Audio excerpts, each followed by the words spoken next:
Hello dear students. अभी इस video में हम बात करने वाले हैं, ये क्वेश्चन जो भी आए इसमें हम अभी डिस्कस करेंगे। ये सब जे की क्वेश्चन है जो मेनली मेन और एडवांस में पूछे गए। ठीक, तो आप ये मान के चलें कि ये एडवांस की हम बात करने वाले हैं अभी। ये फर्स्ट क्वेश्चन था। इस क्वेश्चन में इन्होंने बोला है कि आपके पास ए और बी 2 के 5 मोल्स हैं।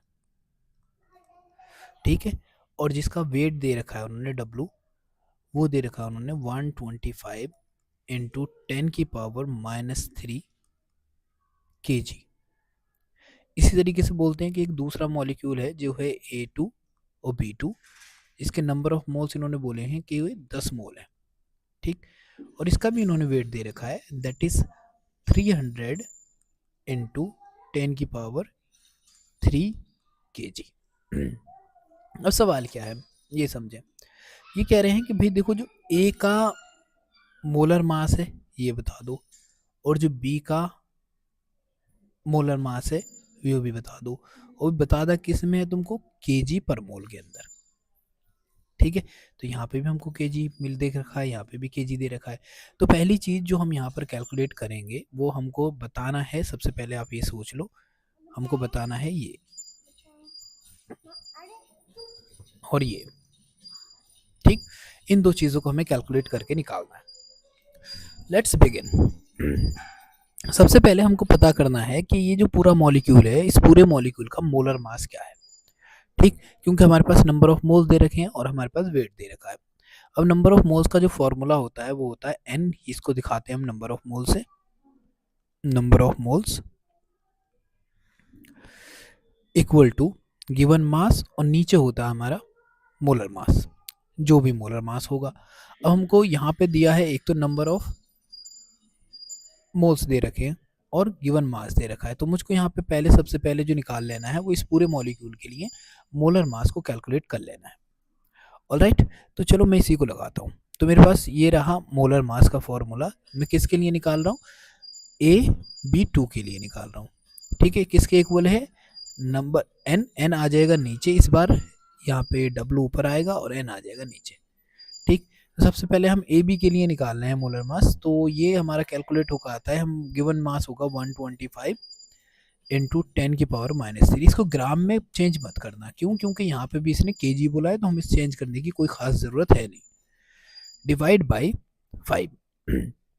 जब आप इसको 5 से डिवाइड करते हो तो ऑफ कोर्स आपका यहाँ पर आंसर आ जाएगा 2 एंड देन यहाँ पर 5, यानी कि ये हो गया 25 इंटू 10⁻³ kg, और वो भी पर मोल। ऑलराइट, अब हम निकालते हैं सिमिलर चीज़, हम यहाँ पे निकालेंगे A2 और B2 के लिए। तो इसके लिए जब आप m निकालोगे तो m निकालने के लिए आपको वही W/n लिखना पड़ेगा। W कितना दे रखा है, ऑफ कोर्स ये है 300 माइनस 3, और डिवाइड बाई हमारा 10 से। 10 से 1 0 से 0 कट जाएगा, तो हमारे पास आ जाएगा 30 इंटू 10⁻³ किलो जूल पर मोल। तो तुम इस डेटा तक पहुंच गए, ये आपकी डेटा आ गई दो इक्वेशन की। अब हम सब लोग जानते हैं कि जब भी हम बात करते हैं किसी भी चीज़ के मॉलिक्यूलर मास की, मॉलिक्यूलर मास की, तो मॉलिक्यूलर मास जो होता है वो सम ऑफ होता है, sum of all the atoms in the molecule. ठीक है, ऑलराइट, तो अगर मैं इसी चीज़ को फॉलो करूँ यहाँ पर, जैसे सिंपली अगर मेरे पास यही चीज़ है और मैं इसी चीज़ को फॉलो करके इक्वेशन बनाता हूँ। अब इस पूरे मॉलिक्यूल का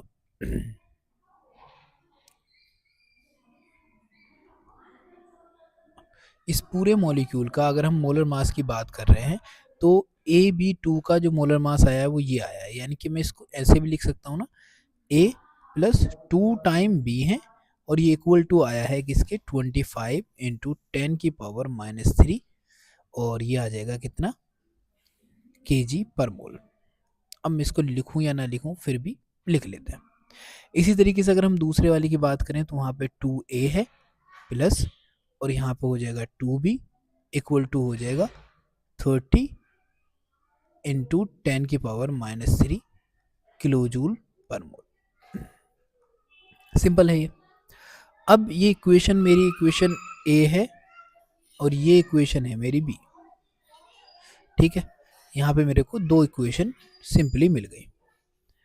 अब मैं क्या करता हूँ कि इस पहली वाली इक्वेशन में से इस दूसरी वाली इक्वेशन को मैं सब्सट्रैक्ट कर देता हूँ। यानी कि जो पहली इक्वेशन है ए के अंदर से अगर मैं दूसरी को सब्सट्रैक्ट करूँ तो क्या होगा, देखो ये प्लस का है और ये माइनस का है, तो ये दोनों एक दूसरे से कट गए। अब बचा क्या मेरे पास बचा a minus 2a equal to 25 into 10⁻³ minus 30 into 10⁻³ यहाँ पे क्या आएगा, यहाँ पे आएगा माइनस a, क्योंकि 2a में से a चला जाएगा।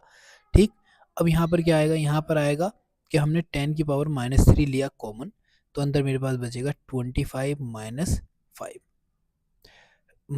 25 माइनस 30, जिसका ओवरऑल निकल के आएगा a equal to 10⁻³ into minus का 5, माइनस से माइनस कट गया, तो a मेरा इक्वल टू आ गया 5 इंटू 10⁻³ kg पर मोल। ये मेरे पास आ गई a की वैल्यू। अब यहीं पर यही वैल्यू उठाता हूं मैं और इसको रख देता हूं मैं इक्वेशन नंबर ए में। तो जैसे a की जगह पर रख सकता हूं मैं 5 इंटू 10⁻³ प्लस 2 टाइम है b और इक्वल टू 25 इंटू 10⁻³ यहाँ पे दे रखा है। तो 2b को हम यहाँ छोड़ेंगे, ये वैल्यू पूरी उठा के ले जाएंगे हम इस तरफ, तो ये हो जाएगा 25 इंटू 10⁻³ प्लस प्लस मतलब माइनस 5 इंटू 10⁻³। ऑलराइट, फिर हमको इसको सब्सट्रैक्ट कर देना है, तो यहाँ पर आएगा 5 कॉमन ले लिया हमने इंटू 10⁻³ को, ये 2ab के बराबर है। हम देखेंगे कि यहाँ पर आ जाएगा 20 इंटू 10⁻³, यहाँ पे 2b है तो 2 से अगर हम इसको काट दें तो ये हो जाएगा 10। तो जो b का वैल्यू आ रही है वो आ रही है यहाँ पर 10 इंटू 10⁻³, वो भी किस में, kg पर मोल में। ऑलराइट, तो ये मेरे पास आ गई वैल्यू दूसरी वाली। तो ये मेरे पास a की वैल्यू है और ये मेरे पास b की value. Now let's look at it. तुम्हारे पास एक a की वैल्यू दी है 25 इंटू 10⁻³ ये तो हो ही नहीं सकती। फिर ma की वैल्यू दी है 5 इंटू 10⁻³ और ये दूसरी दे रखी है 10 इंटू 10⁻³। देखो ये दुगनी होगी, क्योंकि फॉर्मूले को भी अगर तुम ध्यान से देखते तो तुमको थोड़ी बहुत तो अंदाज़ा हो ही जाता। बस कंफ्यूज होने के चांसेस होते हैं कुछ जगहों पर, तो उसको तुम्हें ध्यान रखना है। ये भी कोई वैल्यू है नहीं, तो ये भी गलत है। तो हमारा ऑप्शन जो हो जाएगा यहाँ पर ऑप्शन होगा बी वाला। Now we are moving toward the next question, let's look at it. कहेंगे देखो भाई, at certain temperature equilibrium constant जो Kc है इस इक्वेशन का वो दे रखा है 16। यानी कि तुमको Kc की वैल्यू इन्होंने दे दी है कि ये भाई 16 है। कह रहे हैं ये इक्वेशन है, ये भी गैस है, ये भी गैस है, ये भी गैस है और ये भी गैस है, सारी गैसेस है। If 1 mole of each of the 4 gases are taken in 1 litre container, 1 litre के कंटेनर में हम सारी गैसेस का एक एक मोल ले लें, तो यानी कि अगर मैं गैस को लिखता हूँ तो ये SO2 प्लस NO2 और ये हो रही है हमारी रिवर्सिबल रिएक्शन और ये आ गया SO3 and then NO। Alright, ये हो गया। कह रहे हैं कि भाई जब तुम स्टार्टिंग में जब टाइम बराबर 0 है तो उस टाइम तुम 1 मोल इसका लेते हो, 1 मोल इसका लेते हो, 1 मोल इसका लेते हो और 1 मोल इसका लेते हो। Kc कब होता है, इक्विलिब्रियम पे, याद रखना है इक्विलिब्रियम पे। तो जब हम T इक्विलिब्रियम पे पहुंचेंगे तो ये जो हो जाएगा इसमें से कुछ मात्रा घट जाएगी, ऐसे ही इसमें से ही 1 माइनस एक्स हो जाएगा। लेकिन यहाँ पर ये क्या हो जाएगा, 1 प्लस एक्स हो जाएगा और ये 1 प्लस एक्स हो जाएगा। ठीक, अब इन्होंने बोला है कि भाई इक्विलिब्रियम पे ये बताओ कि NaNO की कंसंट्रेशन क्या होगी। इवन सारी कंसंट्रेशन एक दूसरे के बराबर ही होंगी। रीज़न भी बिल्कुल सिंपल है, क्योंकि रिएक्टेंट अलग है और प्रोडक्ट अलग है, तो जो कंसंट्रेशन इसकी होगी वही कंसंट्रेशन इसकी होगी। चलो फिर भी निकालते हैं। अब हमको पता है केसी का फॉर्मूला हम बनाएंगे, तो ऊपर आएगा हमारा SO3,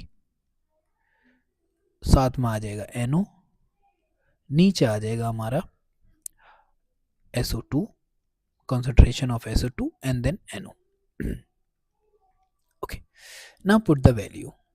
जैसे आप ऊपर वैल्यू रखोगे तो वैल्यू रखने पर यहाँ पर आता है तुम्हारा 1 + x, दूसरे वाले की 1 + x है, ऐसे ही नीचे आ जाएगा 1 - x, और यहाँ पे भी आ जाएगा 1 - x. ऑलराइट, केसी की वैल्यू थी 16, जो हम पहले से जानते हैं. अब देखो ये हो जाएगा 1 + x का स्क्वायर, ये भी हो जाएगा 1 - x का स्क्वायर, ये है 16. दोनों साइडों में रूट ले लो, तो जैसे तुम रूट लोगे तो यहाँ पे रूट लिया हमने और यहाँ पे रूट लिया. ठीक, रूट को ये कैंसिल करेगा तो इसकी पावर खत्म हो जाएगी और 16 का आ जाता है 4. तो 4 = हो जाएगा 1 + x और 1 - x.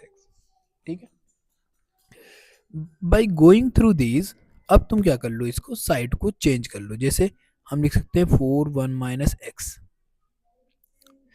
= 1 + x.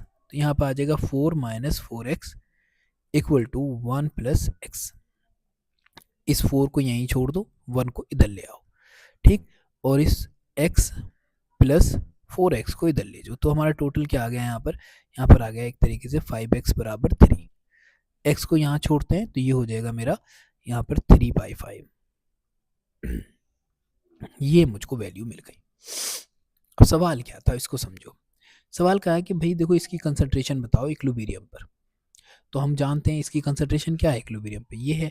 तो कंसंट्रेशन किसकी, NO की. इक्विलिब्रियम पे कितनी है, 1 + x. तो अगर मैं इसको 1 छोड़ देता हूँ तो यहाँ पे +3/5 आ जाएगा. इसका पहले एलसीएम लेंगे तो ये हो जाएगा 5 + 3 / 5, यानी कि 8/5. ये आती है NO की कंसंट्रेशन. अब इसी तरीके से तुम सबकी चाहो तो कंसंट्रेशन निकाल सकते हो. तो NO की कंसंट्रेशन सिमिलर है बिल्कुल कंसंट्रेशन ऑफ SO3 की. दोनों की कंसंट्रेशन 8/5 भी होगी. सवाल उठता है कि अच्छा तो फिर अगर SO2 की पूछ लेते तो SO2 की इक्विलिब्रियम पे हो जाती 1 - x, यानी कि 1 - 3/5. एलसीएम लेते आप तो यहाँ पर आता 5 - 3 / 5, यानी कि 2/5. यानी कि जो SO2 है उसकी कंसंट्रेशन = है किसके, NO2 के, और ये दोनों की कंसंट्रेशन है 2/5.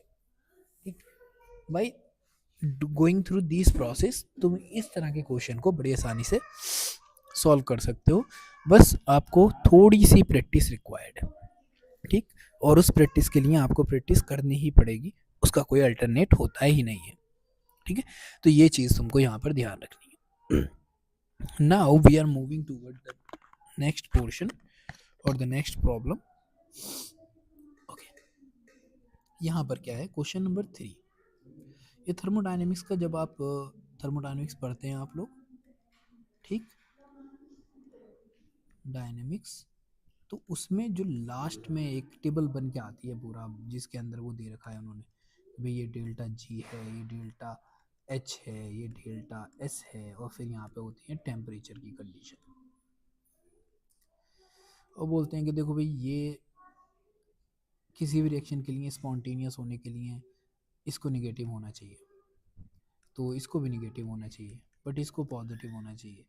तो टेम्परेचर चाहे हाई हो और लो हो, कोई फ़र्क एज सच पड़ने वाला है नहीं, अगर कंडीशन ये है. तो सबसे पहले हम फॉर्मूला समझते हैं. तो डेल्टा G = होता है हमारा delta H - T delta S के. ऑलराइट, यहाँ पर जो डेल्टा G है ये है आपकी delta G gives free energy,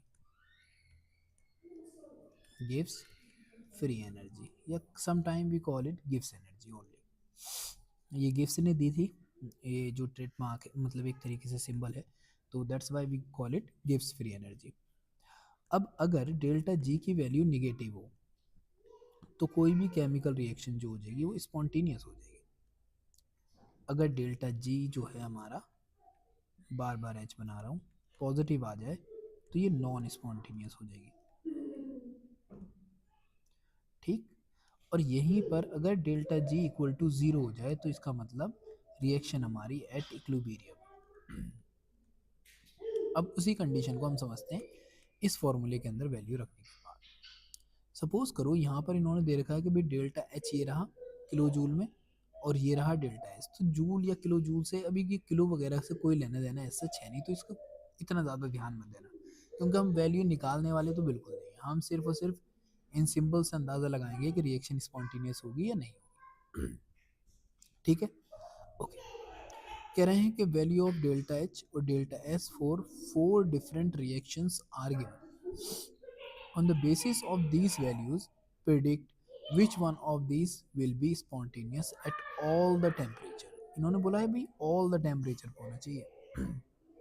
ठीक, तो हम पहले ही बात कर चुके हैं कि भाई देखो स्पॉन्टेनियस होने के लिए अगर डेल्टा एस की वैल्यू पॉजिटिव है ऑल द टेम्परेचर के लिए, तो अगर ये पॉजिटिव है तब तो ये वैल्यू निगेटिव रहेगी, और अगर ये जितनी बड़ी वैल्यू होगी ये वैल्यू क्या हो जाएगी, उतनी ही अगर ये वैल्यू भी निगेटिव हो और ये निगेटिव वैल्यू हो तो डेल्टा जी की पूरी वैल्यू कितनी आ जाएगी, डेल्टा जी की वैल्यू आ जाएगी निगेटिव, जिससे रिएक्शन क्या हो जाएगी, स्पॉन्टेनियस हो जाएगी।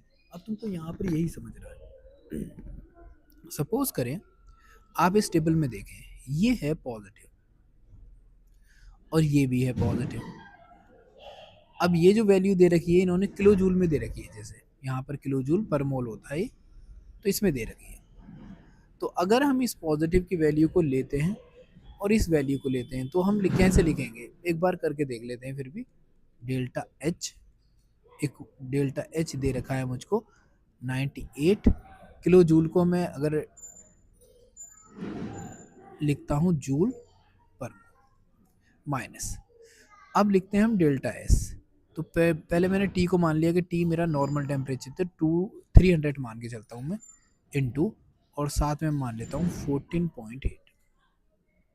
ठीक है, अगर हम इसका मल्टीप्लिकेशन भी करा दें तो ये जो वैल्यू है 98000 इस नॉर्मल टेम्परेचर पर, still this value is really positive. ये वैल्यू कैसी आ रही है, पॉजिटिव। तो यहाँ तो ये तो भाई डेल्टा जी नॉन स्पॉन्टेनियस हो गई। तुम एक बार करके देखना इस चीज़ को। ठीक है, अब देखो ये भी निगेटिव है और ये भी निगेटिव है, तो जैसे ये निगेटिव निगेटिव क्या हो जाएगा, पॉजिटिव हो जाएगा। तो अब अगर इसका हम 300 टाइम्स करते हैं यानी कि इसी टेम्परेचर की कंडीशन में, तो ये वैल्यू क्या हो जाएगी, इसी वाली वैल्यू जो पॉजिटिव वाली वैल्यू बनने वाली है, क्योंकि ये माइनस और ये साला माइनस क्या हो जाएगा, प्लस हो जाएगा। इस तरीके से इसका माइनस और इसका माइनस, तो वैल्यू तो खुद ब खुद ही क्या होने वाली है, नॉन स्पॉन्टेनियस होने वाली है। अब आ जाते हैं इस बारे में, इसकी वैल्यू पॉजिटिव दे रखी है और इसकी वैल्यू निगेटिव दे रखी है। तो जैसे ही निगेटिव वैल्यू आई आप समझ सकते हैं कि निगेटिव वैल्यू निगेटिव और निगेटिव फिर से क्या हो जाएगा, पॉजिटिव, तो ये फिर से क्या हो गया, नॉन स्पॉन्टेनियस हो गया। अब ये है निगेटिव और ये वैल्यू है पॉजिटिव, तो ये पूरी की पूरी निगेटिव वैल्यू और ये भी क्या हो जाएगी, प्लस की, और इस माइनस से प्लस माइनस माइनस हो जाएगा। तो ये वैल्यू क्या होगी, हमको रिजल्ट जो देगी वो निगेटिव रिजल्ट देगी, और सच रिएक्शन आर स्पॉन्टेनियस। ये रिएक्शन क्या होगी, स्पॉन्टेनियस। तो हमारा फोर्थ वाला ऑप्शन करेक्ट है। एक बार इसकी कैलकुलेशन वगैरह में जाकर देखना, जब आप जाएंगे तो आपको काफ़ी कुछ सीखने मिलेगा, and that is really good उसके हिसाब से। ठीक, अगर अभी कोई प्रॉब्लम हो या कोई चीज़ समझ में ना आई हो तो प्लीज़, कोई प्रॉब्लम हो या कोई चीज़ समझ में ना आई हो तो प्लीज़ एक बार कमेंट्स करना, मैं उस क्वेश्चन को और डिटेल में समझा दूँगा। ओके, क्वेश्चन नंबर 4 बहुत अच्छा क्वेश्चन है ये, और ये चैप्टर नंबर जो आप बोलते हो ना एटॉमिक स्ट्रक्चर, वहीं से लिया गया है जब आप पढ़ते हो श्रोडिंगर इक्वेशन, श्रोडिंगर इक्वेशन ऐसी कुछ होता है। कह रहे हैं कि देखो finding the 1s electron of hydrogen atom in spherical shell of infinitesimal thickness of d r, यानी कि ये रेडियस है, at a distance of r, कितनी दूरी पर, आर डिस्टेंस पे फ्रॉम द न्यूक्लियस। ठीक, the volume of the shells, जो सेल्स का वॉल्यूम है वो ये दे रखा है। कह रहे हैं qualitative sketch of the dependence of p और आर इज, ये बता दो। पी मतलब ये आ गई इसकी पोटेंशियल वगैरह जिसको बोल सकते हैं, और ये रहा रेडियस। इन दोनों के बीच में हमको देखना है। अब समझो पहले एस कैसी होती है, स्फेरिकल होती है। नंबर ऑफ नोड्स की बात करो तो यहाँ पर होते हैं नोड्स 0, पी ऑर्बिटल। ठीक, बिल्कुल ये स्फेरिकल है तो कोई नोड्स होगा ही नहीं। पी ऑर्बिटल ये होती है डम्बल शेप, डम्बल शेप। ठीक, आपने बढ़िया से देखा होगा इसको। तो ये कुछ इस तरीके से होती है। ठीक है, अगर हम इसको एक्स साइड में बना रहे हैं तो ये आ गया मेरा प्लस साइड और ये आ गया मेरा माइनस साइड और ये होगा मेरा एक्स। ठीक, तो इस तरीके से ये जो है इसकी क्या है, ये नोड। तो पहली चीज इसमें नोड नहीं होती। ठीक, जब हम बात करते हैं किसकी, 1s की बात करते हैं तो। ठीक है, अब इसी के बेसिस पे हम यहाँ पर देखते हैं। देखिए ये देखिए पहले, ये सबसे पहले ये नीचे की ओर जा रही है, फिर ऊपर जाती है, फिर ये जा रही है। ठीक, तो यहाँ पे जो इस तरीके की कंडीशन आपको कहीं पे दिखाई दे, इसी को बोलते हैं हम सच में नोड। तो ये इम्पॉसिबल है, ये ऑप्शन नहीं होगा। दूसरी चीज, यहाँ पर ये कंडीशन बिल्कुल डिक्रीज ही कर रहा है, यानी कि बिल्कुल इलेक्ट्रॉन का कोई ऐसा मोशन है ही नहीं जैसे कोई इलेक्ट्रॉन किसी ऑर्बिटल में हो। तो ये भी करेक्ट ऑप्शन नहीं है। यहाँ आ जाए, जब आप एस ऑर्बिटल में होते हैं तो सबसे पहले बहुत तेजी से डिस्टेंस बढ़ती है, एनर्जी बढ़ती है, और फिर धीरे से ये एकदम से घटती रहती है, यानी कि एकदम से ऊपर जाएगी और नीचे आ जाएगी, और यहाँ पर कोई भी नोड का फॉर्मेशन नहीं हो रहा है कि दोबारा से ये आपको ऊपर जाते हुए नजर आए। तो इस वजह से ये जो है ये एस के लिए है, यही एस ऑर्बिटल होगी। ऐसा कुछ एस सच होता ही नहीं है लगातार वाला, तो ये भी गलत ऑप्शन है। आपको याद रखना है कि किसी भी ग्राफ के अंदर कितनी नोड्स बनी वो डिसाइड करती हैं कि वो ऑर्बिटल एस है, पी है, डी है या फिर एफ है। ठीक, तो एस के अंदर नोड्स की संख्या 0, और जब 0 होगी तो ग्राफ होगा ये। आपने बेसिकली अगर ग्राफ को ठीक से देखा हो इसके, तो 2D ग्राफ बहुत बेटर आपको नजर भी आएंगे। Alright, now let's talk about the question number 5। Question number 5 के अंदर हम देखेंगे कि यहाँ पर क्या क्या है। क्या बोला है इन्होंने, इसमें स्टेटमेंट फाइंड आउट करने हैं आपको। तो पहले हम एक बार सारे पढ़ लेते हैं, फिर हम देखते हैं कि यहाँ पे कौन सी चीज़ गलत है, जिसके आधार पे हमको थोड़ा बहुत हेल्प मिलेगा। कह रहे हैं the pH of the mixture containing 400 ml of the 0.1 molar H2SO4 and 400 ml of the 0.1 molar NaOH will be approximately this one. कह रहे हैं कि देखो भाई इतना होगा pH। अब ये तो कैलकुलेशन से आएगा। Ionic product of water is temperature dependent, ये बात सच है। जब आप टेम्परेचर बढ़ाते हो किसी भी वाटर मॉलिक्यूल का, यानी कि अगर मैं बात कर रहा हूँ इसकी, तो अगर तुम टेम्परेचर बढ़ाते हो तो इसमें आयोनाइजेशन क्या होता है, बढ़ जाता है। ठीक है, तो रिएक्शन कौन सी हो जाती है, फॉरवर्ड हो जाती है टेम्परेचर बढ़ाने पर। तो ये बात सच है, तो दूसरा ऑप्शन करेक्ट हो गया। कह रहे हैं monobasic acid with K equal to 10⁻⁵ has a pH of 5, यानी कि के इतना है और उसका pH इतना है। कह रहे हैं the degree of dissociation of these acid is 50%, ये भी कैलकुलेशन से निकालना पड़ेगा। ऑलराइट, फिर कहते हैं अगला स्टेटमेंट है the Le Chatelier's principle is not applicable to common ion effect, और किस पे अप्लाई होता है जब कॉमन आयन पे नहीं होता है, तो ये ऑप्शन क्या है, गलत है। ठीक, ये कॉमन आयन पर ही अप्लाई होता है, तो यहाँ पे ये नोट नहीं होता तब ये करेक्ट होता, अगर यहाँ पे नोट दे रखा है तो दैट्स वाई ये क्या हो गया, इनकरेक्ट हो गया।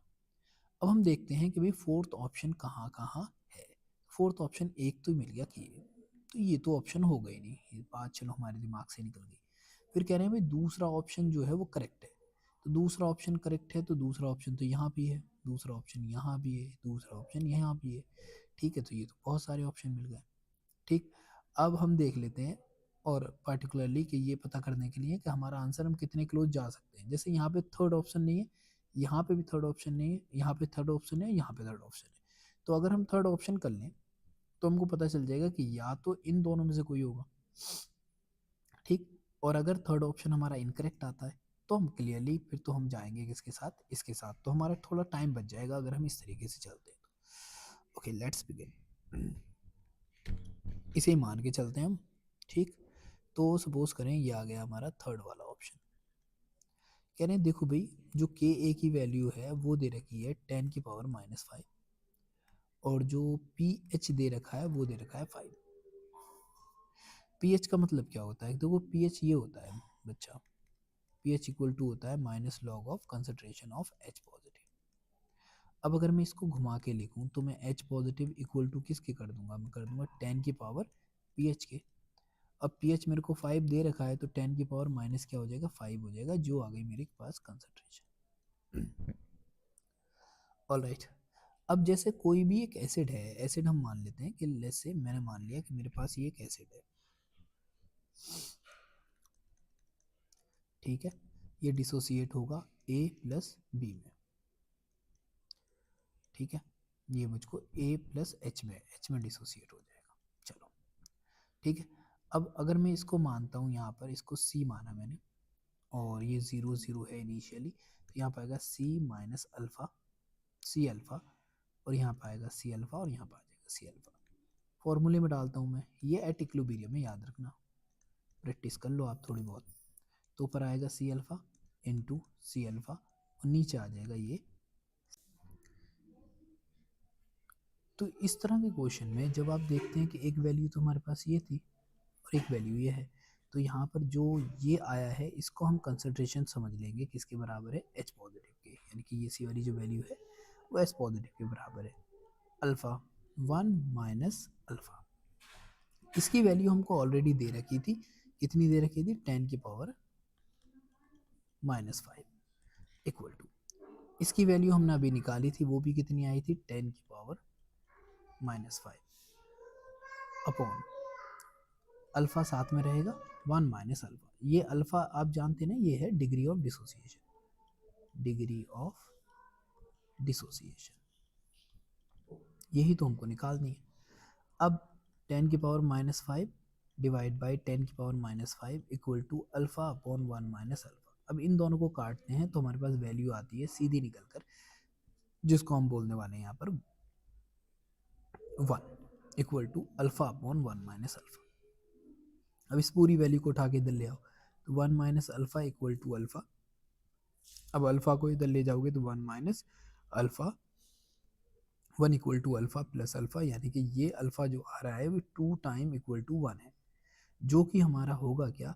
अगर हम देखें तो ये अल्फ़ा इक्वल टू आएगा 1/2, और 1/2 अल्फ़ा किसके बराबर आ गया? 1/2 के। अगर हम इसी को परसेंटेज की बेसिस पे निकालें तो ये आता है हमारा 2 से इसको काटेंगे, ये 50 टाइम जाएगा, तो हमारे पास आंसर हो जाएगा 50%, यानी कि तीसरा वाला पॉइंट भी करेक्ट है। थर्ड पॉइंट इज करेक्ट, ये थर्ड करेक्ट है, यानी कि ये तो ऑप्शन अब नहीं होगा। अब सवाल उठता है कि चलो दूसरा भी करेक्ट था, तीसरा भी करेक्ट था, यहाँ पे भी दूसरा दिया है, यहाँ पर भी तीसरा दिया है, अब पता करना है हमको कि भाई इसके साथ क्या है, ये किस हद तक इसके साथ चलेगा। ठीक, तो उसके लिए ज़रूरी है कि हम इन सारी वैल्यूज़ को लिख लेते हैं, क्योंकि हमको सॉल्व करना ही पड़ेगा। ये है भाई पीएच दे रखा है इन्होंने कि भाई इतना होना चाहिए, ये हमको बना के दिखाना है कि अगर ये सच है तो फिर यहाँ पर ये चीज़ होनी ही चाहिए। ठीक, ये दूसरा वाला करेक्ट इनकरेक्ट हुआ था क्योंकि 1 वाला नहीं था। अब इन दोनों में से निकालना है हमको, या तो ये है या ये है, यानी कि हम लगभग लगभग 50% चांसेस पर पहुंच चुके हैं।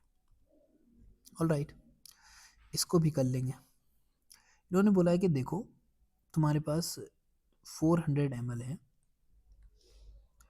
0.1 मोलर के, जो है तुम्हारे पास H2SO4, साथ में कह रहे हैं कि 2.1 मोलर के 400 ml है, और वो है NaOH। कह रहे हैं कि अगर हम इन दोनों को मिक्स कर दें तो जो पीएच आना चाहिए वो इतना आना चाहिए। चलो देख लेते हैं पीएच कैसे इतना आ जाएगा। स्टार्ट करें? Okay, now begin. ठीक, जब भी इस तरह के क्वेश्चंस आते हैं तो देखो नॉर्मलिटी जो होती है, मोलरिटी जो होती है, आपस में ऐड होती है। अब यहाँ पे अगर हम H2O की बात करें और NaOH की बात करें तो देखो इसकी जो बेसिसिटी है वो 2 है, बेसिसिटी 2 है, और इसकी जो एसिडिटी होती है वो 1 है।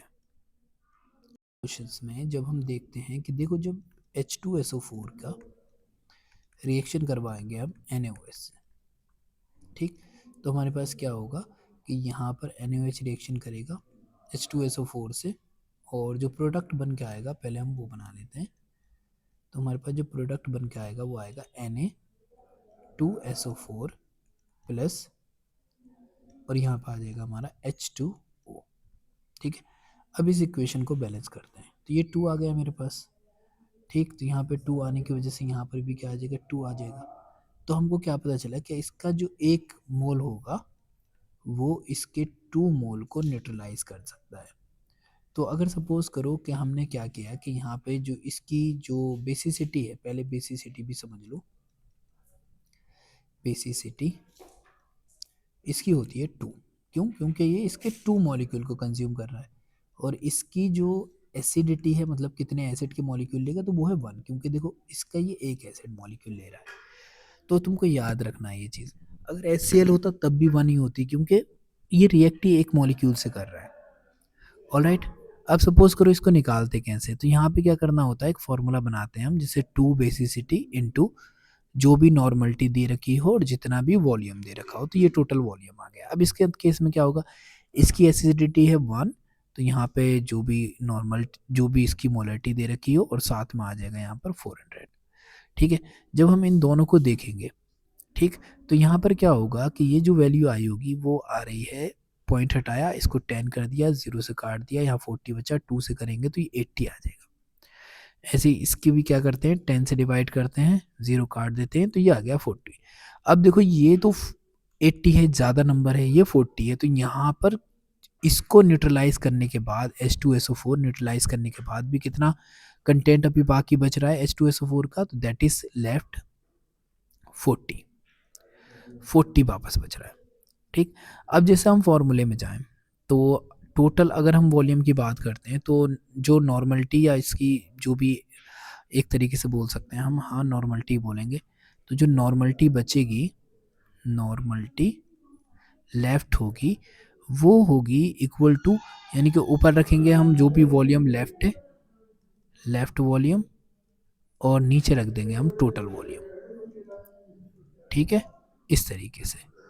अब सपोज करो कि भाई लेफ्ट वॉल्यूम था 40, टोटल वॉल्यूम कितना होगा, तो टोटल वॉल्यूम 400 इसका ऐड किया था, 400 इसका ऐड किया था, तो टोटल कितना हो गया, टोटल तो 800 है, तो एक जीरो से एक जीरो कट गया, 4 से जब हम इसको काटते हैं तो ये जाता है कितने टाइम, 20 टाइम, तो ये आ गया 1/20। अब इस 20 से ऊपर वाले नंबर को काटना है। ठीक है, तो पहले 0 हटाएंगे तो यहाँ पे 0.0 आ जाएगा, फिर इसको और काटें, तो जब हम 2 से काटते हैं इसको, तो 2 से काटने पर ये आता है 0 पॉइंट, फिर ये होगा 10, तो यानी कि 0.5। तो तुम्हारे पास वैल्यू कौन सी आ गई, इसी वाली वैल्यू आ गई। ठीक, ये है तुम्हारी कंसंट्रेशन राइट नाउ।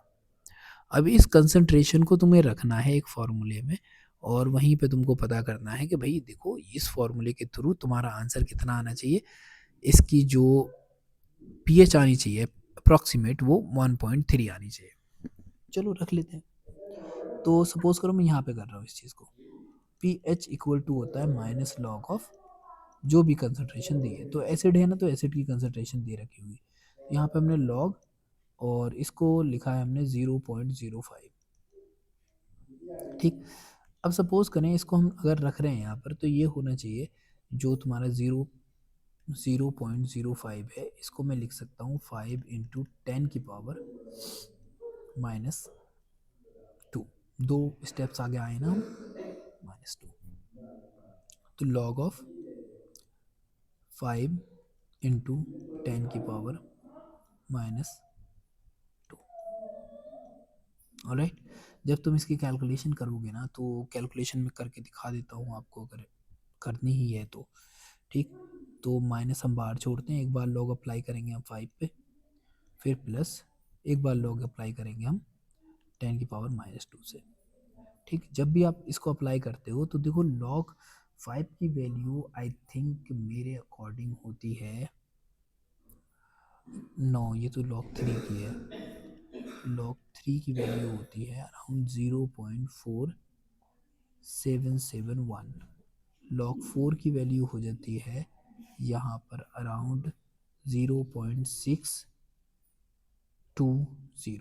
इस तरीके से लॉग 5 की वैल्यू क्या होगी फिर, लॉग 5 की वैल्यू होती है अराउंड 730 331 ऐसी कुछ वैल्यू है, मतलब मेरे को करेक्ट ध्यान नहीं है, लेकिन हाँ आप कर सकते हैं। तो हम यहाँ पे इस वैल्यू को रख देते हैं 0.7331 कर देते हैं। ठीक, ये जो पावर होती है लॉग के अंदर वो हमेशा सामने आ जाती है। तो यहाँ पे क्या आ गया -2, और log 10 की वैल्यू 1 होती है, तो हम रख नहीं रहे, बस ऐसे ही। अब लेट्स से ये माइनस की वैल्यू है, अगर ये 0.7331 है, तो अगर मैं सपोज करें ये जो 2.000 है, इसमें से 0.7331 को सब्सट्रैक्ट करता हूँ, तो आंसर मेरा क्या आ रहा है, अराउंड 1.3 के बराबर आ रहा है। इसके वही माइनस के 1.3 के माइनस माइनस क्या हो जाएगा, प्लस, यानी कि 1.3 एग्जैक्टली, ये तो सेम आ गया। यानी कि ये ऑप्शन क्या था मेरा, ऑफ कोर्स ये ऑप्शन मेरा करेक्ट था। तो ये सारा ऑप्शन करेक्ट है, तो दैट्स वाई ये भी क्या हो जाएगा, इसका ऑप्शन डी वाला करेक्ट हो। इस तरह के क्वेश्चन में थोड़ी मगजमारी ज़्यादा हो जाती है, यानी कि आपको काफ़ी हद तक ध्यान देना होगा, चीज़ों को सुनना पड़ेगा, उनके आंसर करने पड़ेंगे, तभी आपको एक करेक्ट आंसर मिलने के चांसेस होते हैं। बाकी जैसे आंसर को देख लो, कह रहे हैं the correct structure of tribromo octa oxide, tribromo यानी कि Br3O8, इसकी स्ट्रक्चर बताओ। देखो ये बिल्कुल साफ दिख रहा है कि एक मॉलिक्यूल है, ठीक है, मॉलिक्यूल है, साथ में न्यूट्रल है, होगा ही, मॉलिक्यूल होगा तो न्यूट्रल है, सीधी सी बात है। नहीं तो यहाँ पे ये आयंस वगैरह लिखते हैं, लेकिन इन्होंने आयंस वगैरह कुछ लिखा ही नहीं है, तो तुमको यही देखना पड़ेगा। अगर मैं इसको लिखता हूँ तो मैं इसको लिखूंगा Br3O8 और 3 माइनस, तो ये तो एनायन हो गया। इसको लिखूंगा तो मैं क्या लिखूंगा, ये भी हो जाएगा Br3O8 3 माइनस। इसको भी लिखूं तो मैं क्या लिखूंगा, Br3O8 4 माइनस। ठीक, तो ये तो सब के सब आया नहीं है, लेकिन ये क्या है, ये मॉलिक्यूल है। क्यों, क्योंकि इसके ऊपर कोई चार्ज नहीं है, तो दैट्स वाई ये ही क्या होगा, हमारा करेक्ट ऑप्शन होना चाहिए।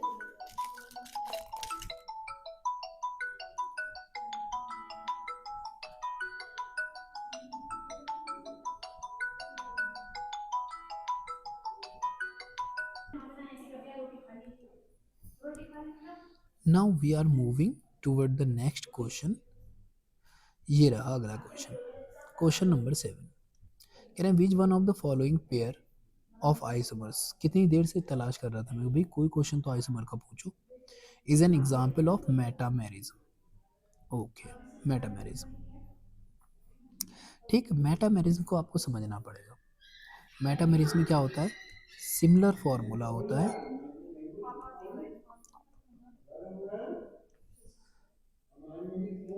सिमिलर फंक्शनल ग्रुप होता है,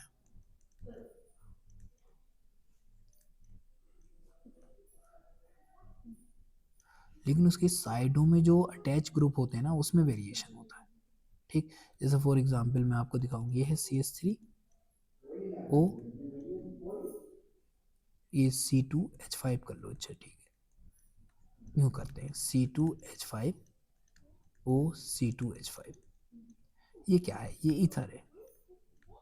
ठीक, अगर मैं इसको यूँ लिख दूँ CH3O C3H7, ये भी क्या होगा, ये भी ईथर है। इसमें नंबर ऑफ कार्बन कितने हैं, तो 2 2 4 कार्बन है इसमें 4, ऑक्सीजन है इसमें 1, हाइड्रोजन है इसमें 10। यहाँ पर आ जाए, कार्बन है 4, ऑक्सीजन है 1, हाइड्रोजन है 10। फंक्शनल ग्रुप कौन सा है, तो फंक्शनल ग्रुप है दोनों के अंदर ईथर, यानी कि ऑक्सीजन का ग्रुप, इसको बोलते हैं मेटामेरिज्म। अब यहाँ पर बात करो, पहला वाला ऑप्शन ले लेते हैं, 1 2 3 4 5 6 7, 7 कार्बन है, 1, यहाँ पे भी होगा 1 2 3 4 5 6 7, ये भी क्या होगा, 7 कार्बन। फंक्शनल ग्रुप कौन सा है, ऑफ कोर्स ये है कीटोन, और ये साला फंक्शनल ग्रुप भी क्या है, कीटोन। तो यहाँ पर दोनों चीज़ें क्या है, सेम, बस देखो यहाँ पर ये 3 मेंबर्स है और इस साइड में 3 मेंबर्स है, लेकिन यहाँ पर ये 2 मेंबर की चेन है इस साइड में, और इस साइड में 4 मेंबर की चेन है। बस यही वेरिएशन है और यही सेटिस्फाई करता है हमारा मेटामेरिज्म को। अब आ जाओ आप इस पर, इसकी बात करूँ तो इसके अंदर फंक्शनल ग्रुप है अल्कोहल, इसमें भी फंक्शनल ग्रुप है अल्कोहल, इसमें भी बेंजीन जुड़ी हुई है, इसमें भी बेंजीन जुड़ी हुई है, इसमें एक कार्बन ये है, एक कार्बन ये है, इसमें भी एक कार्बन ये है, एक कार्बन ये है। बट वेरिएशन क्या है? फंक्शनल ग्रुप की पोजीशन। तो ये हमारी जो होगी वो पोजीशन आइसोमेरिज्म होगी, मेरिज्म होगी, क्योंकि अल्कोहल यहाँ पर मेटामेरिज्म नहीं दिखा रहे हैं, यहाँ पे ये पोजीशन आइसोमेरिज्म दिखा रहा है ये फंक्शनल ग्रुप। ये जो है ये इस पूरी चीज को एक तरीके से गाइड कर रहा है कि भाई ये वेरिएशन की वजह से क्या क्या बदलाव आएंगे। यहाँ पर आ जाए, ये जो है ये ग्रुप है कीटोन, और ये साला जो ग्रुप है ये है हमारा एल्डिहाइड। दूसरी चीज ये बेंजीन रिंग है, ये बेंजीन रिंग है, एक कार्बन ये है और एक कार्बन ये है। यहाँ पे एक दो तीन कार्बन है, यानी कि नंबर ऑफ कार्बन इंक्रीज हो गए, तो ये तो है ही। यहाँ पर आ जाए, एक दो तीन चार पाँच, पांच कार्बन है इसमें, एक दो तीन चार पाँच, ये है आपकी चेन आइसोमेरिज्म। ठीक, तो यहाँ पर आपको ध्यान रखना है कि कौन कौन से मेटा आइसोमेरिज्म शो कर सकते हैं। उसमें मेनली ईथर के क्वेश्चंस आते थे अभी तक, लेकिन अब जो है यहाँ पर कीटोन का ऑप्शन भी ऐड हो चुका है, तो दैट्स वाई तुमको इस चीज़ को खास तौर से ध्यान रखना है, ये इसका correct option. Alright, now here what they are saying कि भाई देखो दो स्टेटमेंट है, स्टेटमेंट एक असर्शन है और दूसरा रीजन है, दोनों को बेस मानना है आपको, और दोनों को बेस मानने के बाद ही आप ये डिसीजन लेंगे कि भाई किस में क्या होना है या क्या चीज़ है। ऑलराइट, इस चीज़ का खास तौर से ध्यान रखते हुए आपको इसका आंसर करना है। पहला ऑप्शन बोला है उन्होंने असर्शन के अंदर, कह रहे हैं देखो metallic character decreases as non metallic character increases on moving from left to right in periodic table. तो जब भी हम बात करते हैं पीरियोडिक टेबल की, तो पीरियोडिक टेबल के अंदर जब हम लेफ्ट से राइट की ओर जाते हैं, ठीक है, यानी कि ये साइड को लेफ्ट मानते हैं और इस साइड को राइट मानते हैं, तो यहाँ पे जो होती हैं मेनली मेटल्स होती हैं, और जैसे हम लास्ट की तरफ जाएंगे तो यहाँ पे जो होती हैं यहाँ पे नॉन मेटल्स होती हैं। तो इसका मतलब जब हम लेफ्ट से राइट जा रहे हैं तो ऑफकोर्स हम यहाँ पे देख रहे हैं कि जो मेटेलिक करेक्टर है वो डिक्रीज कर रहा है और जो नॉन मेटेलिक करेक्टर है वो इंक्रीज कर रहा है। तो पहला वाला दर्शन तो ठीक है। दूसरा रीज़न देखते हैं, कह रहे हैं कि it is due to increase in ionisation enthalpy. ठीक है, आयोनाइजेशन एंथैल्पी बढ़ती है, and decrease in electron gain enthalpy, जिससे डिक्रीज होती है electron gain enthalpy when one moving from left to right in a period. ये जो है डिक्रीज, ये गलत है। आयोनाइजेशन एंथैल्पी तो इंक्रीज करती है, साथ में इलेक्ट्रॉन गैन एंथैल्पी जो होती है वो भी इंक्रीज करती है, क्योंकि आप खुद देख लें क्लोरीन की इलेक्ट्रॉन गैन एंथैल्पी सबसे ज़्यादा होती है। ठीक, तो रीज़न क्या है, ये चीज़ जो हो जाएगी यहाँ पर गलत हो जाएगी। ये पहला वाला सही था, तो अगर हम देखें तो यहाँ पे assertion reason but reason is true, कहना है ये ट्रू है, ये फॉल्स है, ये तो गलत हो गया। Both assertion and reason are correct and reason is the correct explanation of the assertion। नहीं जी, ऐसी बात नहीं है। both assertion and reasons are correct but the reason is not the correct option। नहीं जी, explanation ही नहीं है। ठीक कह रहे हैं, assertion is true, ठीक है, but the reason is false, of course it is the correct option। ठीक है, तो तुम्हें समझना पड़ेगा कि हम जब लेफ्ट से राइट जाएंगे तो उसमें आयोनाइजेशन एंथैल्पी तो बढ़ेगी, वो तो बढ़ना है ही, साथ में उसके क्या देखोगे आप, क्या आप उसके अंदर इलेक्ट्रॉन गैन एंथैल्पी को भी बढ़ता हुआ देखते हो। ठीक, अब याद रखना एक बात कि इलेक्ट्रॉन गैन एंथैल्पी को हमेशा निगेटिव से दिखाते हैं। निगेटिव पॉजिटिव कुछ नहीं होता यहाँ पर सिर्फ और सिर्फ नंबर की वैल्यू होती है, मैग्नीट्यूड होता है। ठीक है, okay, now we reach to the question number 9, और यहाँ पे हम बात कर सकते हैं हम स्टेबिलिटी की। कह रहे हैं कार्बोकैटायन की स्टेबिलिटी की बात कीजिए। जैसे सपोज करो यहाँ पे ये दे रखा है कि एक कार्बन है और उससे जुड़ा है 3 फिनाइल रिंग्स, यहाँ पर जुड़ी हैं 2 फिनाइल रिंग, और यहाँ पे जुड़ा है secondary carbocation, secondary carbocation. Alright, हमको यहाँ तक की चीज़ें मिल गई। अब अगर हम बात करें इसी कंडीशन के अंदर, तो आप एक बार ध्यान से देखो ये बोलते हैं ट्रोपियम आयंस।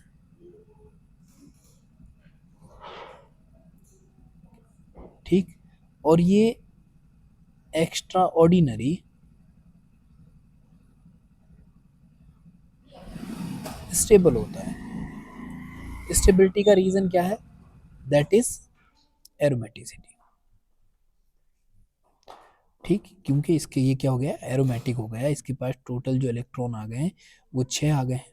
ठीक, यानी कि 4 पाई -2 + 2 इक्वल टू इलेक्ट्रॉन्स है इसके पास, पाई इलेक्ट्रॉन्स है इतने। 4n + 2 पाई इलेक्ट्रॉन्स है इसके पास, जिसकी वजह से ये क्या हो गया है, करेक्टर दिखाने लगता है एरोमेटिक का। और एरोमेटिक चीज़ें जो होती हैं हमेशा क्या होती हैं, मोर स्टेबल होती हैं एज कम्पेयर टू अदर्स। ठीक, तो अब यहाँ पर सबसे पहला ऑप्शन तुमको याद रखना है कि सी वाला जो है वो सबसे ज़्यादा स्टेबल होगा, तो यानी कि सी मेरा सबसे ज़्यादा स्टेबल है। तो सी मेरा यहाँ पे भी दिया है, यहाँ पर भी दिया है, यहाँ पर नहीं दिया है तो ये दोनों कट जाएंगे। जैसे स्टेबिलिटी बढ़ी इस कंडीशन में, अब आते हैं हम दूसरे में। इसके पास 3 फिनाइल रहेंगे, यानी कि ये सब क्या कर रहे होंगे, रीजोनेंस में जा रहे होंगे। तो ये सब रीजोनेंस में जाएंगे तो इसका मतलब ये ज़्यादा स्टेबल होना चाहिए, किस वाले से, इस वाले से। ठीक, तो इसका मतलब ए ज़्यादा स्टेबल होगा यहाँ पर, ये बी आ गया, इनकरेक्ट हो गया। फिर इसके बाद बी हो जाएगा। ठीक, बी के बाद क्या होता है कि आगे अगर हम देखें यहाँ पर डी वाले ऑप्शन में, फिर ये सिंपल वाला कार्बोकेटायन है, दैट्स वाई लास्ट फिर ये होगा तो ऑप्शन में। ठीक, बाकी आप स्टेबिलिटी को समझ सकते हो और भी ध्यान से। ठीक, हम आगे अगली वीडियो में इसके बारे में डिस्कस कर लेंगे। ओके, क्वेश्चन नंबर 10 किससे है, क्रोमेटोग्राफी से। कह रहे हैं कि क्रोमेटोग्राफी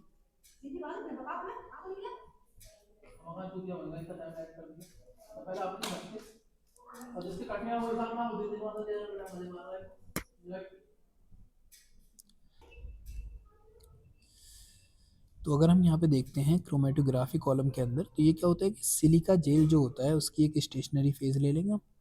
ठीक, फिर उसको सेपरेट करेंगे मिक्सचर को, कंपाउंड को, जिसके अंदर 3 अलग अलग हैं, एक, बी और सी। तो तुम्हारा ए है वो है बेंजीनलाइड, जो बी वाला ले रखा है आपने वो है एनिलीन। ठीक, और जो सी वाला ले रखा है वो होगा आपका यहाँ पर, जिसको बोल रहे हैं एसीटोफिनोन।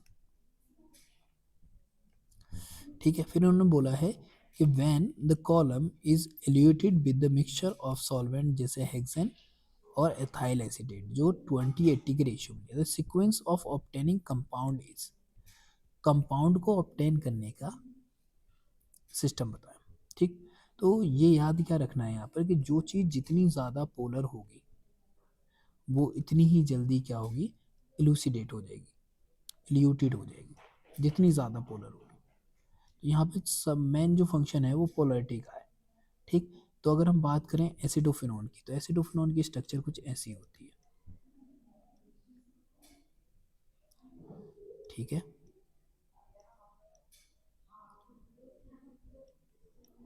ऐसे ही फिर अगर बात करते हैं एनिलीन की, तो एनिलीन की कुछ ऐसी हो जाती है,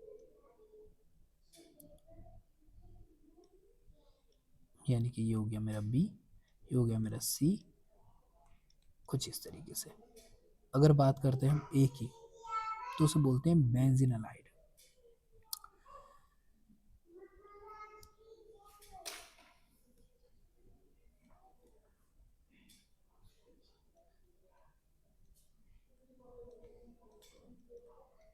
ऑलराइट, कुछ इस तरीके से स्ट्रक्चर बन के आएगी। अब इस स्ट्रक्चर के अंदर अगर हम देखें तो इसमें जो सबसे ज़्यादा पोलरिटी आपको नज़र आएगी वो इधर आएगी। ठीक, तो सबसे पहले ये ही इल्यूसिडेट होगा, तो हमारा सी सबसे पहले होना चाहिए। तो ये भी बी है, ये बी है, ये ए दे रखा है और ये होगा सी। ठीक, यहाँ पे ये रिजोनेंस में चले जाते हैं, यहाँ पे जो ये रिजोनेंस में जाएगा तो ये इलेक्ट्रॉन ऊपर जाएंगे, दैट्स वाई ये कार्बन जो है हमारा sp2 ऑलरेडी था, तो यहाँ पे जो आपको कंडीशन मिलेगी वो पोलरिटी की ज़्यादा होगी। तो पहले सी, फिर उसके बाद ए है, फिर उसके बाद बी है। बी देखो इसको, ये कंडीशन जो है हमारी ए वाली वो ये है कुछ, ऑलराइट, कुछ ऐसा।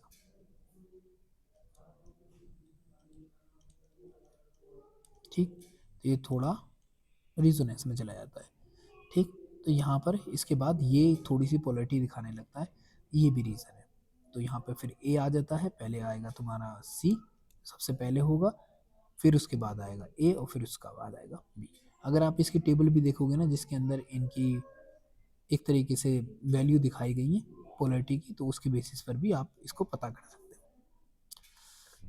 क्वेश्चन नंबर 11 कह रहे हैं man product of the following reaction. सबसे पहले देखो, ये तुम्हारे पास कोई रिएक्टेंट है,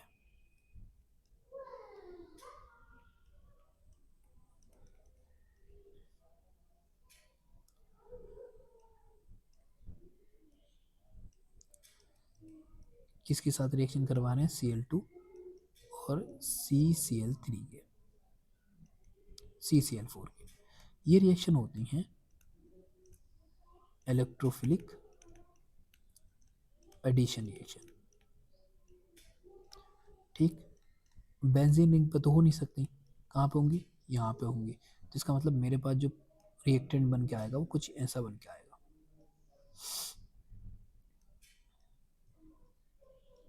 कुछ इस तरीके से।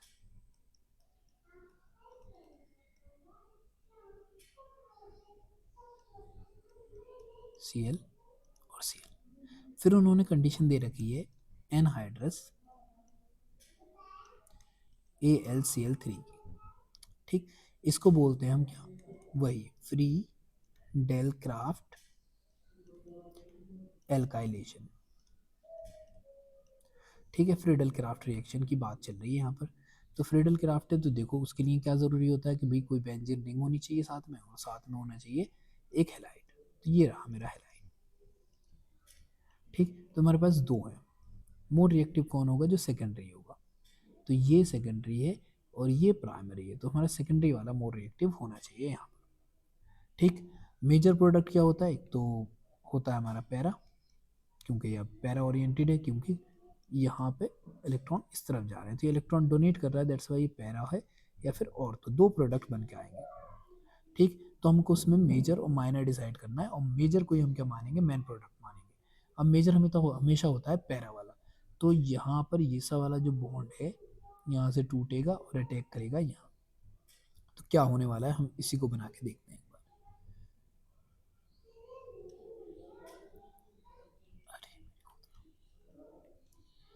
जैसे बॉन्ड टूटा, सपोज करो यहाँ जुड़ा हुआ था वो, एक कार्बन ही हो गया और एक कार्बन ही हो गया, और ये जुड़ गया इससे। ठीक, दोबारा से एरोमेटिसिटी गेन हो जाएगी, फिर यहाँ पर आ जाएगा सील। ये सेम स्ट्रक्चर आएगी किसकी, मेजर की। कोई ऑप्शन, ठीक, 6 मेंबर चेंज नहीं बनती, क्यों, क्योंकि यहाँ पे सेकेंडरी वाला है। ये हमारा बनेगा माइनर और ये होगा हमारा मेजर,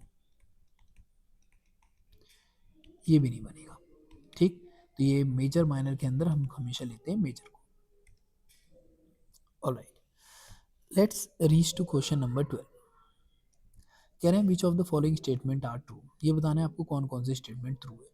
कह रहे हैं the subsidiary quantum number L, यानी कि azimuthal quantum number, describes the shape of the orbital occupied by the electrons. यानी कि जो शेप होती है ऑर्बिटल की, उस शेप को ये डिस्क्राइब करता है। जैसे ये कोई शेप है, ये कोई शेप है, या फिर ये कोई शेप है। ये सब कुछ डिस्क्राइब कौन करता है, वो एल करता है। तो ऑफकोर्स अगर एल दिया हो 0 तो मतलब एस होगी, स्फेरिकल होगी। एल बराबर 1 हो तो पी डबल शेप हो जाएगी। अगर 2 है तो डबल डबल शेप हो जाएगी। ठीक, यानी कि डी हो जाएगी। और अगर 3 है तो भैया एफ हो जाएगी, जिसको हम बोलते हैं कॉम्प्लेक्स। ये बात तो ठीक है, तो यानी कि ए वाला स्टेटमेंट करेक्ट है। तो यहाँ पे ए, ये भी करेक्ट है, ये भी करेक्ट है, ये नहीं होगा और ये नहीं होगा। अब आ जाते हैं दूसरे वाले पे। कह रहे हैं ये जो है ना, ये जो ऑर्बिटल है, boundary surface diagram of 2p x orbital. तो ये देखो x डायरेक्शन में है, और 2p होती किसका है, 2p पे ही काम होता है। अगर यहाँ पर 1p लिखा होता तो हम गलत मानते, लेकिन 2p है, x डायरेक्शन में है, तो ये बात भी ठीक है।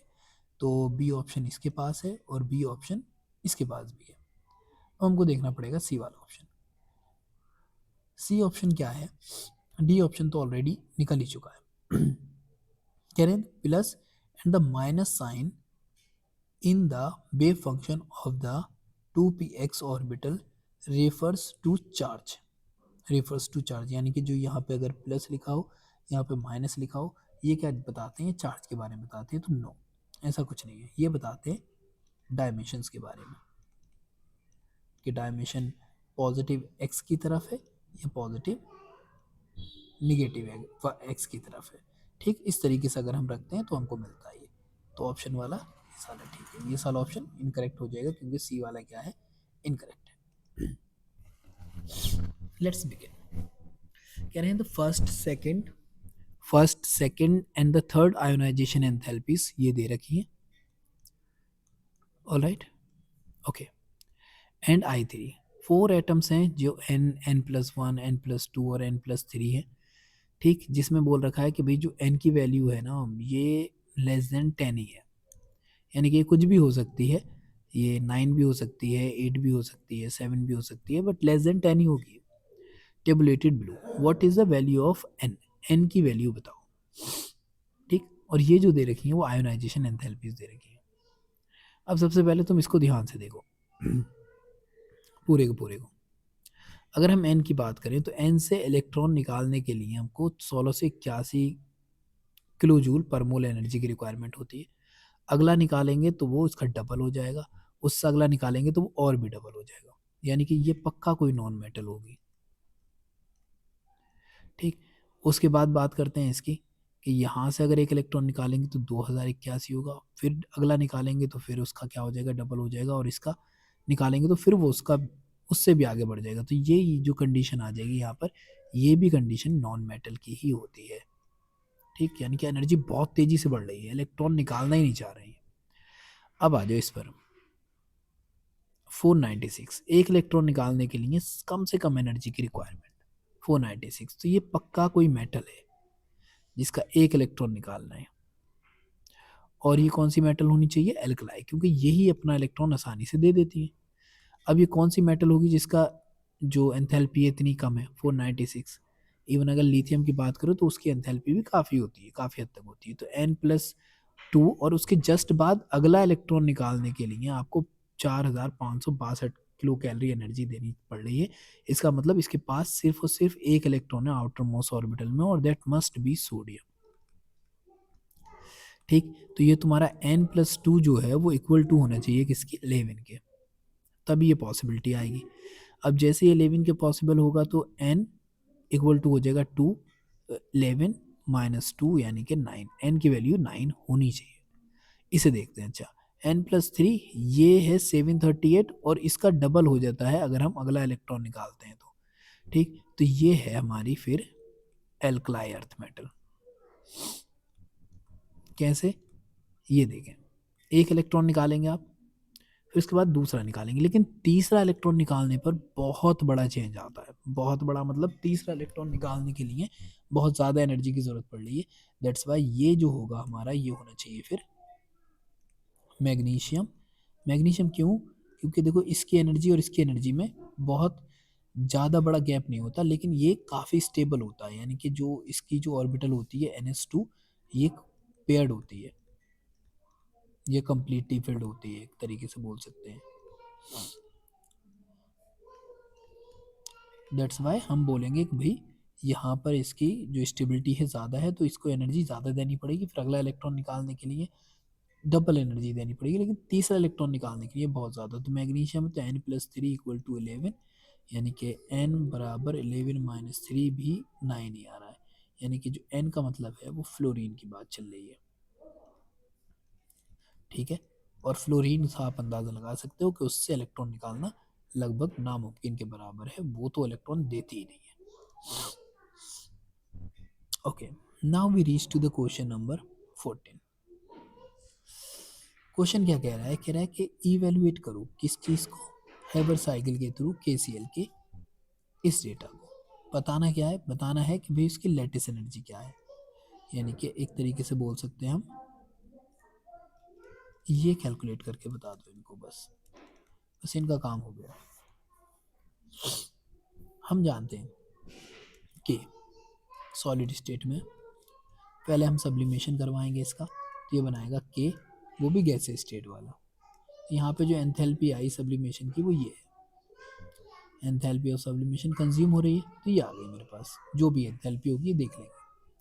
फिर के क्या करेगा, गैसियस से जाएगा आयोनाइजेशन में, तो गैस में जाएगा, प्लस पॉजिटिव चार्ज आएगा, एक इलेक्ट्रॉन लूज करेगा, तो इसको बोल देंगे एनर्जी ऑफ आयोनाइजेशन, वो ये हो गई। ठीक, ऐसे ही हमारे पास है सीएल। सीएल क्या है, 2। सबसे पहले हम करवा रहे हैं, ये गैस ही होता है हमेशा की तरह, तो गैस है तो सबसे पहले तो वो जाएगा डिसोसिएशन में, तो डिसोसिएशन में जाएगा तो 1/2, और एंथैल्पी ऑफ डिसोसिएशन ये आ गई मेरे पास। ठीक है, 2 एटम आ गए, क्योंकि 2 एटम आए, हमको चाहिए सिर्फ 1 एटम। अब Cl जो गैस था वो 1 इलेक्ट्रॉन लेगा, ठीक, तो यहाँ पे बना लेगा ये Cl, और ये आ गया इसके पास 1 इलेक्ट्रॉन, गैस स्टेट में है, तो इसका मतलब ये क्या हो जाएगा, यहाँ पर आ जाएगी इलेक्ट्रॉन गैन एंथैल्पी, जिसको हम दिखाते हैं कैसे, delta electron gain enthalpy.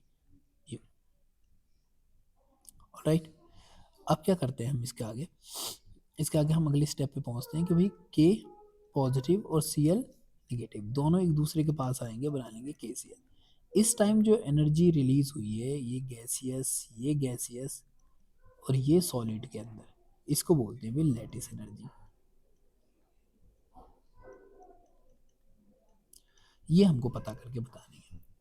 Formula क्या है, फॉर्मूला है ये फॉर्मेशन, जिसमें स्टेप आए हैं, एक तो आया सब्लिमेशन का, एनर्जी हमने कंज्यूम करवाई, फिर आया आयोनाइजेशन का, हमने फिर से उसको एनर्जी दे दी, ठीक, फिर आ गया हमारा डिसोसिएशन का, तो डिसोसिएशन में हमने एनर्जी को डिसोसिएट करवाने में यूज़ की थी। फिर उसके बाद आता है हमारा इलेक्ट्रॉन गेन एंथैल्पी, तो इसको तो माइनस से लिखो, क्योंकि ये तो यूज़ ही होती है, मतलब एक तरीके से इलेक्ट्रॉन गेन एंथैल्पी कुल मिला के उन्होंने दे रखा है, तो ये आ गया हमारे पास इलेक्ट्रॉन गेन एंथैल्पी, और प्लस उसके पास आ गया हमारा लैटिस एंथैल्पी। तो यही तो चाहिए था हमको, तो इसको उठा के इधर ले आते हैं, या फिर इन सारी की सारी वैल्यू को उधर ले जाते हैं, तो हमारे पास आ जाएगा ये lattice enthalpy equal to formation minus sublimation minus ionisation minus half dissociation plus electron gain enthalpy.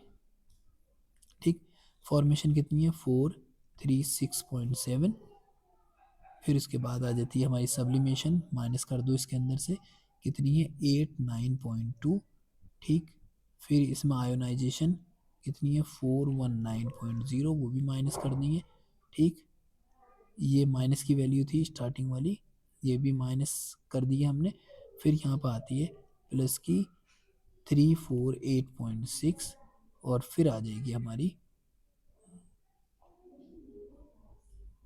कौन सी वाली वैल्यू बच गई अभी, अच्छा बॉन्ड डिसोसिएशन, हाँ वही वही वैल्यू है हमारी, इलेक्ट्रॉन गैन एंथैल्पी वाली हम लिख चुके हैं, फिर इसके बाद बचती है हमारी 243.0 किलो जूल पर मोल। अब इसकी कैलकुलेशन कर लेते हैं, तो एक बार हमको देखना पड़ेगा कि भाई एक जो कैलकुलेशन हम निकालना है उसकी वैल्यू क्या आई लैटिस एंथैल्पी की। तो सबसे पहली वैल्यू रखते हैं हम -436, मैं कैलकुलेटर यूज़ कर रहा हूँ क्योंकि अभी इतना टाइम या इतना दिमाग खर्च करने की ज़रूरत है नहीं एज सच, लेकिन आप लोगों को ये प्रैक्टिस करना ही पड़ेगा। ऑनलाइन में तो कैलकुलेटर मिल ही जाता है वैसे। 348.6 माइनस 243.0, ओके, आंसर आ रहा है 839.3, लेकिन ऐसा आंसर नहीं है, इसका आंसर थोड़ा कम होना चाहिए, बस थोड़ा सा कम, ठीक, तो जैसे फॉर एग्जांपल ये जो लिया है हमने सब्लिमेशन की एनर्जी 89.2 किलो जूल पर मोल। ओके, ये एनर्जी हम देते हैं इसको, ऐसे ये माइनस है, ये भी माइनस है। ठीक, एक बार इसकी कैलकुलेशन को थोड़ा ध्यान से रख लो, फॉर्मूला तो वही है लैटिस एंथैल्पी का। ठीक, इसका आंसर अराउंड मेरे अकॉर्डिंग आना चाहिए अराउंड 700 और 800 के बीच में कुछ। ठीक, लेकिन तरीका यही है, एक बार आप अपने हाथ से करके देखेंगे तो आपको आंसर मिल जाएगा। ठीक, बाकी चीज़ें खुद देख लेना। क्वेश्चन नंबर 15, कहने कोई कॉम्प्लेक्स है Ml6 Ml5। ओके, कहना है निकिल और आयरन का। जो निकिल है उसका जो कॉम्प्लेक्स है वो है स्क्वायर पिरामिडल, यानी कि जो निकिल के साथ है वो है स्क्वायर पिरामिडल। चलो देख लेते हैं इसको। स्क्वायर पिरामिडल का मतलब होता है निकिल ऐसा होगा और एक बॉन्ड होगा ऊपर, तो ये भी लिगेंड, ये भी लिगेंड। ठीक, ये सब के सब क्या होते हैं, एक दूसरे से 90 के एंगल पे होते हैं। ठीक, फिर उसने बोला है कि जो आयरन वाला है यानी कि Fe वाला है वो है ट्राइगोनल बाई पिरामिडल। ठीक है, तो ट्राइगोनल बाई पिरामिडल का मतलब है ये, सॉरी कुछ ऐसा,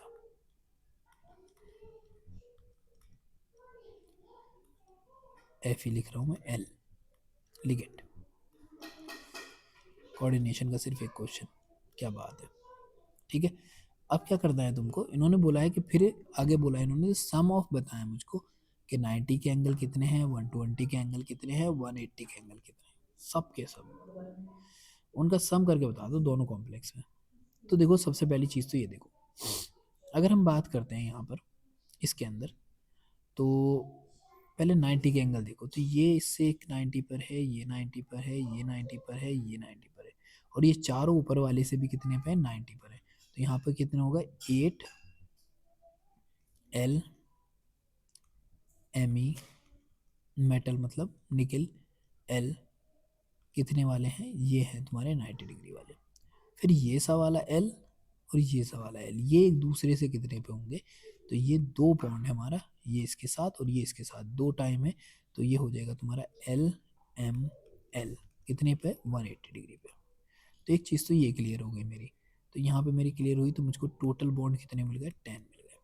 अब आ जाते हैं यहाँ पर, एक बार ध्यान से देखो, ये इससे और ये इससे और ये इससे, ये ट्राइगोनल प्लेनर जगह बनाए हुए हैं ट्राइगोनल, तो दैट्स वाई ये कितने होंगे, 120 डिग्री का होगा। तो ये हर एक बॉन्ड एक दूसरे से, यानी कि 3 बॉन्ड है हमारे L M L, एक दूसरे से कितने पे, 120 पे।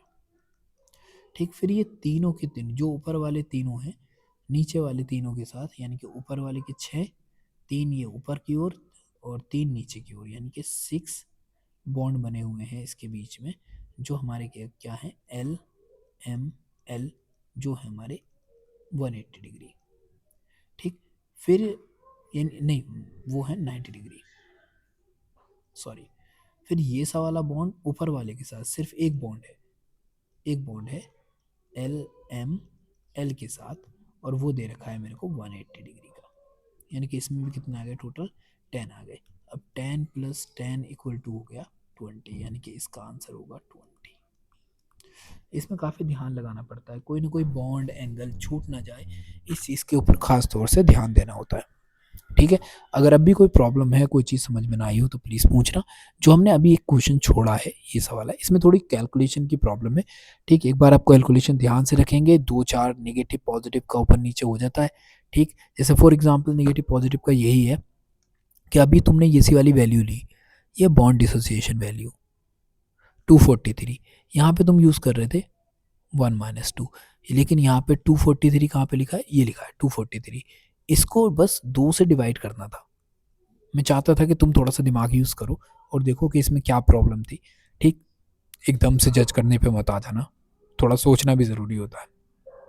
तुम्हारा आंसर वही आएगा जो मैंने अभी स्टार्टिंग में बात की है। ठीक है, ऑल द वेरी बेस्ट। अगर कोई भी प्रॉब्लम है, कोई भी चीज़ आपकी समझ में नहीं आ रही है, ठीक। तो उसके ऊपर प्लीज़ ध्यान दें और जितना हो सकता है इतना पढ़ाई करने की कोशिश करें, क्योंकि अभी टाइम ही ऐसा चल रहा है कि बिना स्टडी के काम नहीं हो पाएगा। ठीक, जो भी एग्ज़ाम आप देने वाले हैं उस एग्ज़ाम के ऊपर फोकस करें मेनली। अगर मैं इसके साथ एक वर्कशीट ऐड करूँगा, ठीक, उस वर्कशीट को सॉल्व ज़रूर करना और उसके क्वेश्चन आप मुझे चाहें तो ईमेल कर सकते हैं। व्हाट्सएप नंबर भी है मेरा 9699638429 नो नो नो, ये सवाल तो बिल्कुल नहीं यूज़ करनी है।